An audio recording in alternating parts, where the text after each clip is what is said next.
Aqua దెబ్బతినింది.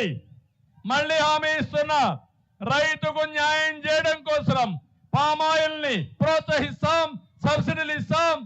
Aqua రైతుకు కూడా ఒక యూనిట్కి ₹50 కరెంట్ ఇచ్చి దాన్ని కూడా ప్రోత్సహించే బాధ్యత తెలుగుదేశం పార్టీదని చెప్పి నేను మీకు తెలియజేస్తున్నా. నేను ఒకే ఒక విషయం మీ అందరికి చెప్తున్నాను. ఏ నాయకుడైనా, ఏ రాజకీయ పార్టీ అయినా ప్రజల్ని బాగు చేయడం కోసం ఆలోచించాలి. మీ జీవితాల్లో వెలుగు రావడానికి ఆలోచించాలి. అట్లా కాకుండా మాటలు చెప్పి ముద్దులు పెట్టి తల నిమిరి ఒక్క ఛాన్స్ అని మిమ్మల్ని గోదావరిలో ముంచే నాయకులు వస్తే మన జీవితాలు ఏమవుతాయో ఒక్కసారి ఆలోచించమని కోరుతున్నా. ఈరోజు నేను ధైర్యంగా చెప్తున్నా, ఆ రోజు తెలుగుదేశం పార్టీ హైదరాబాద్ను అభివృద్ధి చేశాం, సైబరాబాద్ నిర్మాణం చేశాం. ఈరోజు హైదరాబాద్ నగరం దేశంలో నెంబర్ 1 గా ఉందంటే అది తెలుగుదేశం పార్టీ కృషి. అవునా కాదా అని మిమ్మల్ని అడుగుతున్నా. ఆ రోజు ఇక్కడుండే పిల్లలు బాగా చదివిస్తే ప్రపంచాన్ని జయిస్తారని ఐటీకి ప్రాధాన్యత ఇచ్చాం, ఇంజనీరింగ్ కాలేజీలు పెట్టాం, మెడికల్ కాలేజీలు ఇచ్చాం, ఐటీ కంపెనీలు తీసుకొచ్చాం.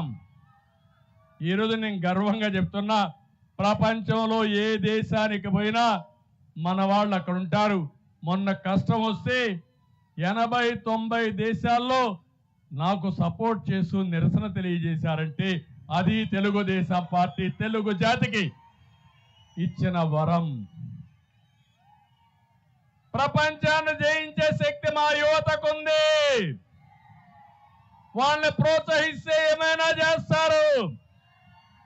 అందుకే హామీ ఇస్తున్నా, ఆ యువతతో నేనుంటా, వాళ్ళని ప్రోత్సహిస్తా.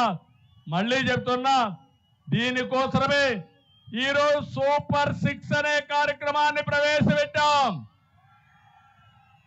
దాంట్లో మొట్టమొదటిసారి మా తమ్ముళ్ళకి, మా యువతకి